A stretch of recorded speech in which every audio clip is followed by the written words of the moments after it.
Hello to all my friends of Live at Home.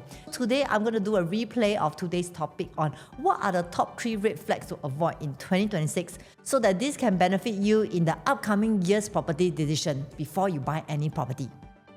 Now, the biggest question that most people are asking is, what is actually happening in quarter 4? There's a lot of take-up rate for a lot of new launches, such as Zion Grand and Penreef, and even for Sky at Hollands. Everything is really moving very well. In fact, most of them are above 80 to up to 90% sold just over one launch.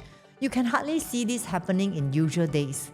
How is it that people are seemingly so rich these days? Like with the quantum that people are buying, you can barely buy anything 3-bedder at below 2 million right now. You are expected to be prepared for 2.5 to 3 million for a typical 3-bedder in a better location. Then the question is that, are there really so many rich people around in the market? What is really the problem now? Before I continue, a usual disclaimer to let you know that all the research are done purely by me. If there's anything that you're not sure, reach out and I'll be there to attend to your queries. Let's take a look at the latest cooling measure on higher seller stamp duty. I still have some clients asking me that with the revision of SSD right now and a holding period of up to 4 years, is it really still going to affect me for my upcoming property planning because I'm going to eat up 1 more year of my loanability? At the same time, with longer holding period, does it mean that now I need to cater more funds because I need to be forced to rent out 1 year within the TOP to CSC period? So what does higher stamp duty really means for you as a potential property buyer? Why is it that our government is constantly introducing more supply? You keep seeing the news that BTO are increasing in supply.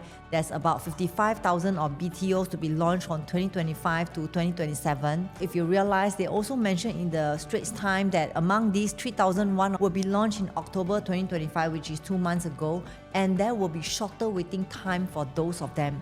Henceforth, why is it that our government is constantly increasing more supply? Let's take a look at how the resale price index has been happening. For HDB price index, is there a relationship between supply and demand? Take a look at 2024, the price index was at 2.6 to 2.7. And during that year, you may realize that the number of supply for the 3, 4 and 5 room and the executive adds up to a total of 8,142. That is for third quarter of 2024. And for the fourth quarter of 2024, there's a total of 6,424 resale applications during that period as well. As compared in first quarter, second quarter, and third quarter of 2025, you can realize that the transactions have relatively increased in the resale application. But because of that, actually the price index starts to fall. From quarter 1 at 1.6%, it has dropped to 0.9%, and in the third quarter, it has dropped further to 0.4%. As mentioned, is there really a direct relationship between supply versus demand? So what actually causes the shift from 2.6 to 2.7% down to 1.6 to 0.4% in the year 2025? The key thing you want to take note if you are a HDB owner is that in the upcoming flat supply, there is going to be more BTO launches as mentioned earlier. In the month of February 2026 alone, HDB will be launching about 4,600 flats in Bukit Merah, Sembawang, Tampines and even Toa Payoh. A lot of buyers in the market who are waiting to buy a unit could be holding on to their plans just to wait for the upcoming BTO launches.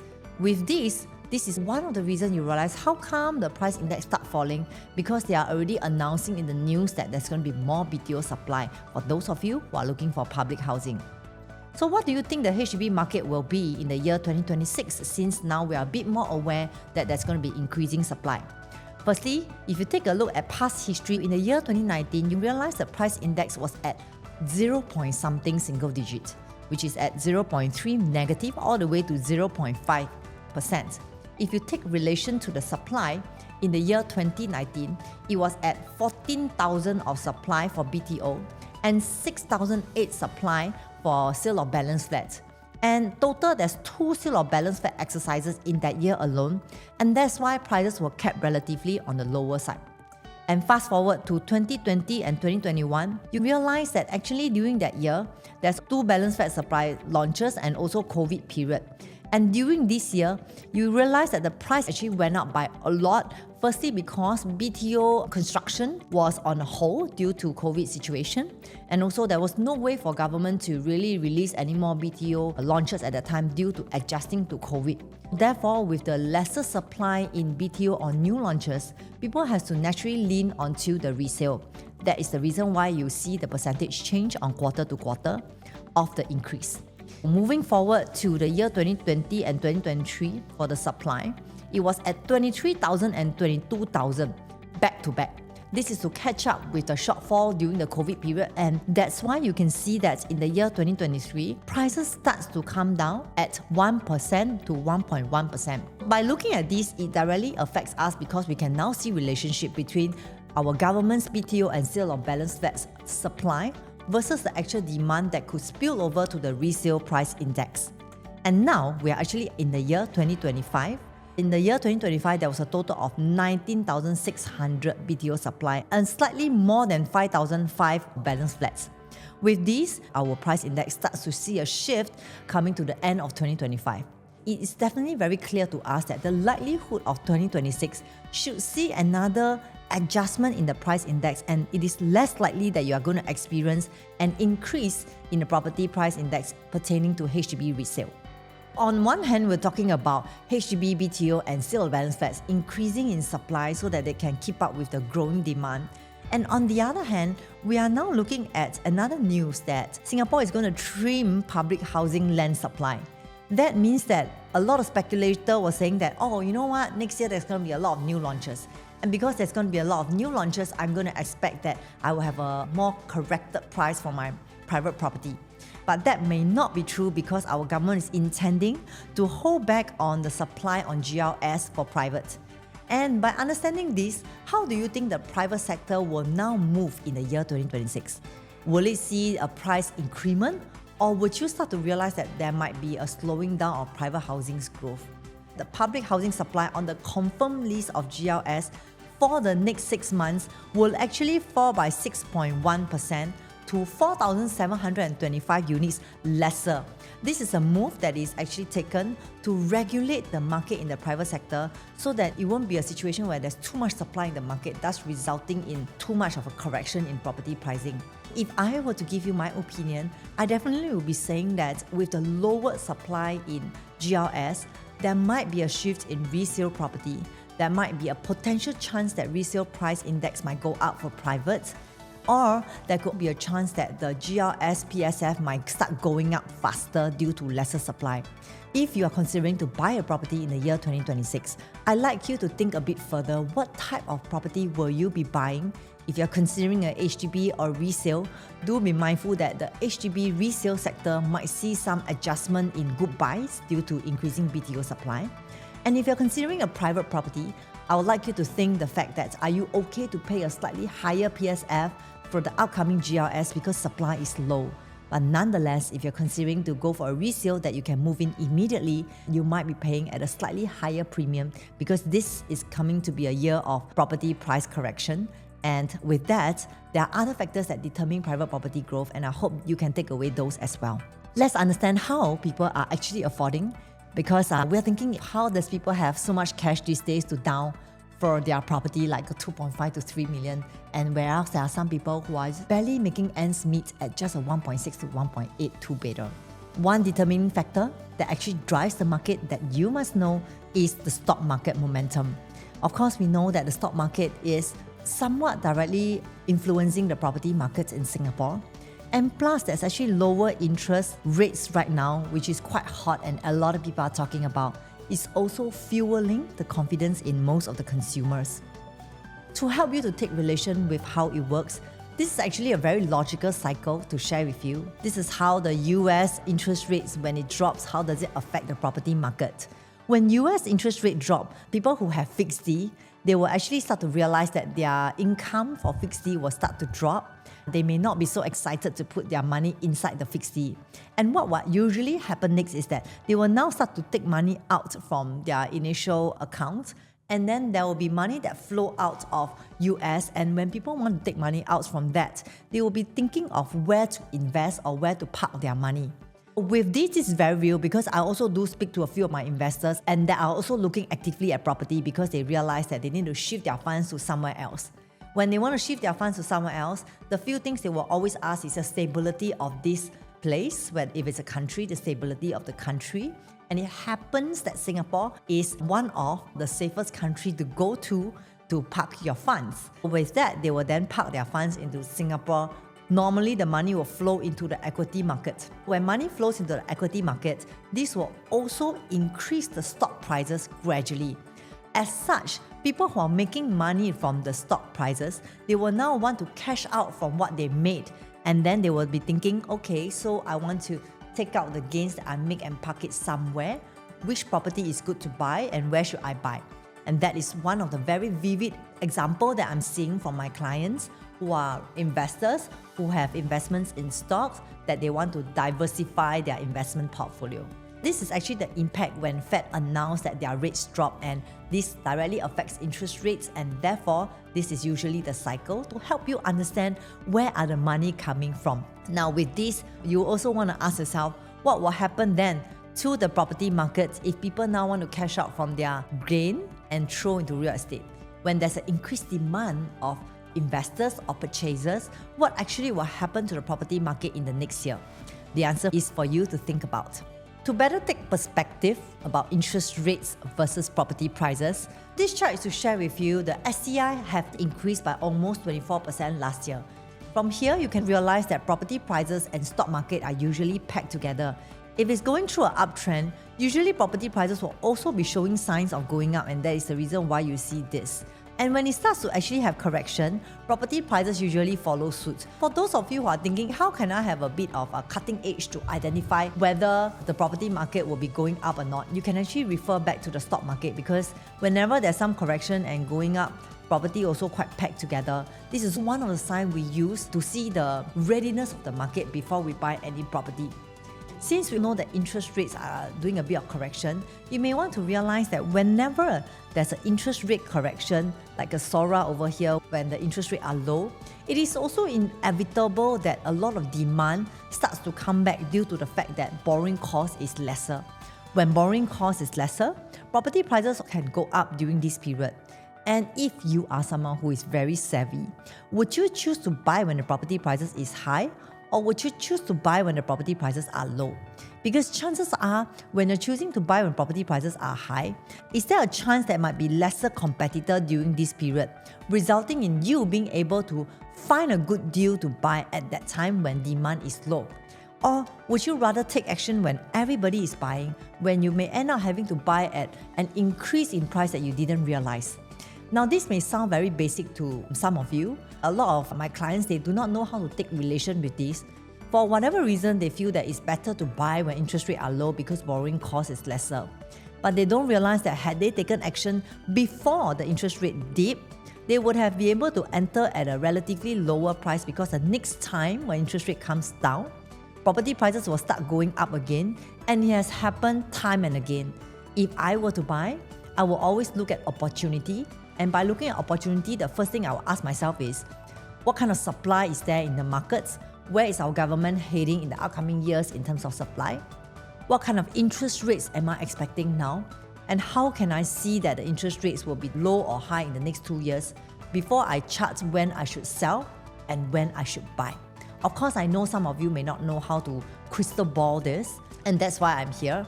Definitely, we have a lot of sources to help you to identify the year on year, which year is good to buy, which year is maybe less favorable, which year could be a low interest rate, and so on. If you are not too sure, you can always reach out and we will work through this analysis with you. Let's take a look at how this has benefited the 3-room buyers in Whistler Glen.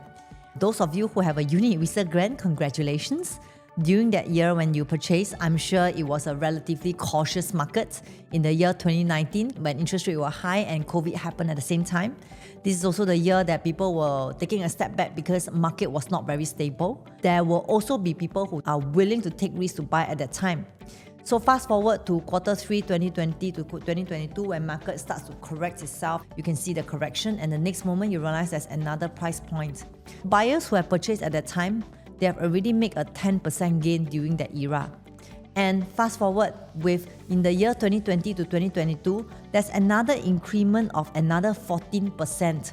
So all in all, the owners over here has made an overall gain of 24%, which is similar to the earlier chart I shared with you about STI gaining about 24%.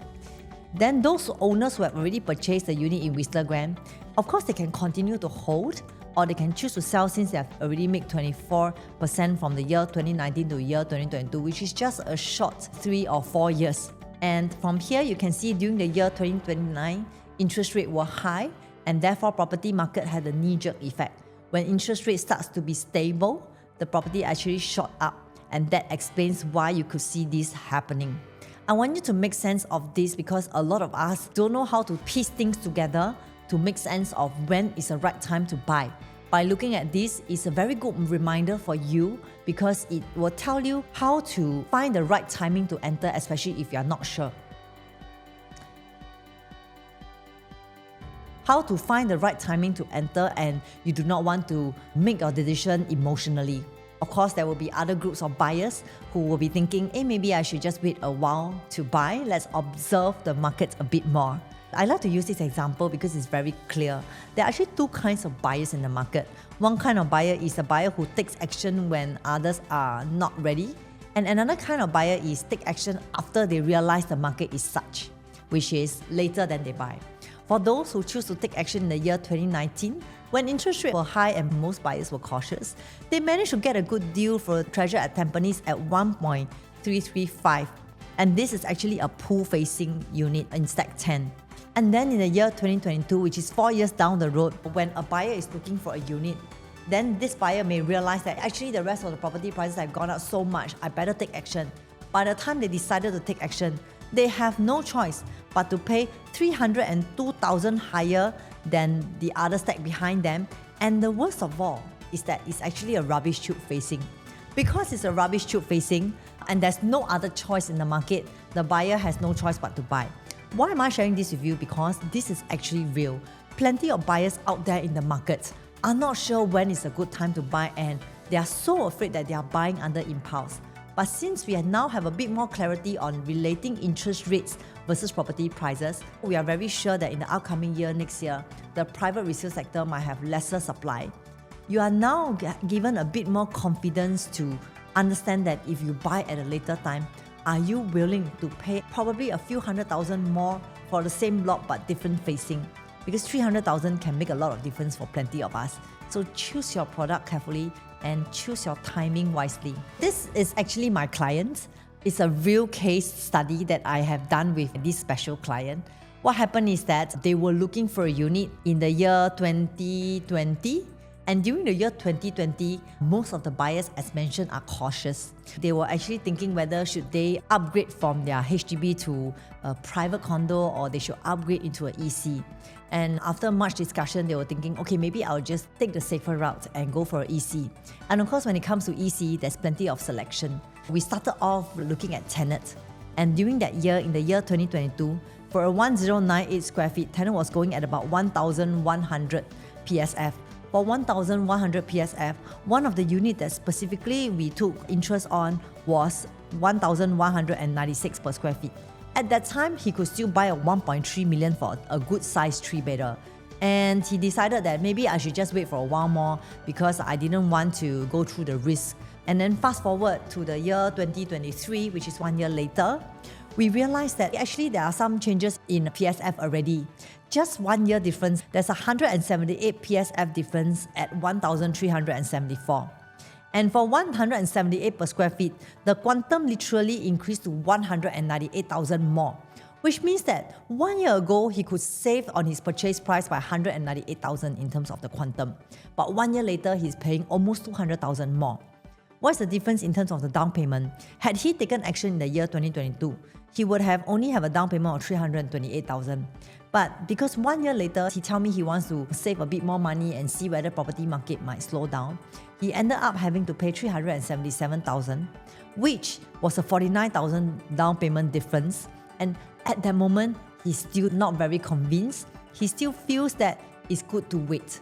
And respecting my client's decision, we decided to wait. Fast forward to last year in the year 2024, we decided that, okay, enough of waiting. We have already done this for the next 2 years and it's time to buy. During that time when we wanted to buy, there was not a lot of options and Lumina Grand happened to be one of them. For Lumina Grand, he managed to get a unit at 10th floor and this time round, his per square feet was 1,549. From the initial of 1,196, he had to enter 2 years later at 1,549 per square feet, which means that from initially 1196, he had to consider 1374 PSF, which he wasn't ready. And then we have to go on to 1549 PSF, and it's all within 2 years. From the initial 328,000 to 377,000 to current 492,000, which is a total of 163,000 more. The client then told me that I realized this is happening and I'm glad I'm not waiting anymore. But had I turned back time, I would have bought earlier. So guys, if you are considering whether you want to find that sweet spot to enter, and I cannot stress anymore on this, do be very mindful of where the market is heading and be very certain of the risk that you are taking, and fast forward your calculation to ensure you know what you're getting yourself into and not end up paying more. Otherwise, it will be harder to earn back this money. Of course you would, but it take a longer time. Therefore, being informed of market sentiment is not just to sit and wait. It is how you plan your way to grow into your property goals smartly by making use of data and analysis and market trends before you decide. Here comes another news where Fed announced that they are going to cut interest rate again despite what is happening now. There might be one more cut in December. It may happen or it may not happen. What is going to be the impact? From here, you can see that SORA rates have dropped since 1 year ago at 3.45% for 1 month, and now we are looking at about 1.31%. What will happen actually if it drop another 2 more times? Should we wait for interest rates to drop any further? This is a simplified chart to help you. If you can screenshot this one, always refer to it before you buy any property. This is a reminder to you that based on interest rate alone and based on property price, it is still going to be a standalone situation where when interest rates are low, property prices will go up. Same thing when interest rates are going up, property prices will also see a knee-jerk effect. When it's down, property prices shot up by another 54% during COVID. That's why anyone who's buying any property before COVID has made a lot of money. And now, good news, we're starting to see some correction in property prices here. If you're looking to spot a good buy, as an investor, this is a good sign because it is not a straight line upwards, but rather a correction here. So what happens after a correction is we all know it will be another price revision. If you are waiting for that good time to buy, this could be your good opportunity because it hasn't really gone up in terms of the price revision. Find a good property and consider some pros and cons about it before you buy, of course. But looking at this, it shows that it could be a good time. And to give you some confidence about what I mean by the good time, for Claiborne alone, Claiborne is situated at a place that is facing the AYE and there's no MRT, no school, basically a place that is really quite away from a lot of things, which is over here. And of course, I'm one of the buyers for Claiborne. Sometimes location doesn't really matter. Your entry time and your entry price matter. For Claiborne alone, where there's no MRT, a lot of us will be wondering, hey, there's no MRT, can I still see growth or not? This is some of the example to share with you. People who hold on to this property for 3 to 4 years has generally seen 5 to 900,000 of gain. Similarly, for Whistler Grand is also located at a place that is away from everything and again facing AYE. With a project that is out of nowhere in West Coast and facing AYE, a lot of buyers will be quite doubtful whether it really can grow or not. This is an example to show you for 3 to 4 years of holding, they are still able to see about 3 to 400,000 of gain generally. Therefore, take some confidence in the property markets, not just on the timing. Sometimes location can give you a value buy that you may not have identified. If you were given a chance to better strategize your property journey, now that you know what is happening somewhat, would you? With this, I have come to the end of my Part 1 series on what are the key factors you cannot miss when it comes to property selection in the year 2026. In my Part 2, I'll be talking about rising land costs and why is it important for you to know, because understanding land costs can help you to make better decisions and smarter decisions. Stay tuned for my Part 2.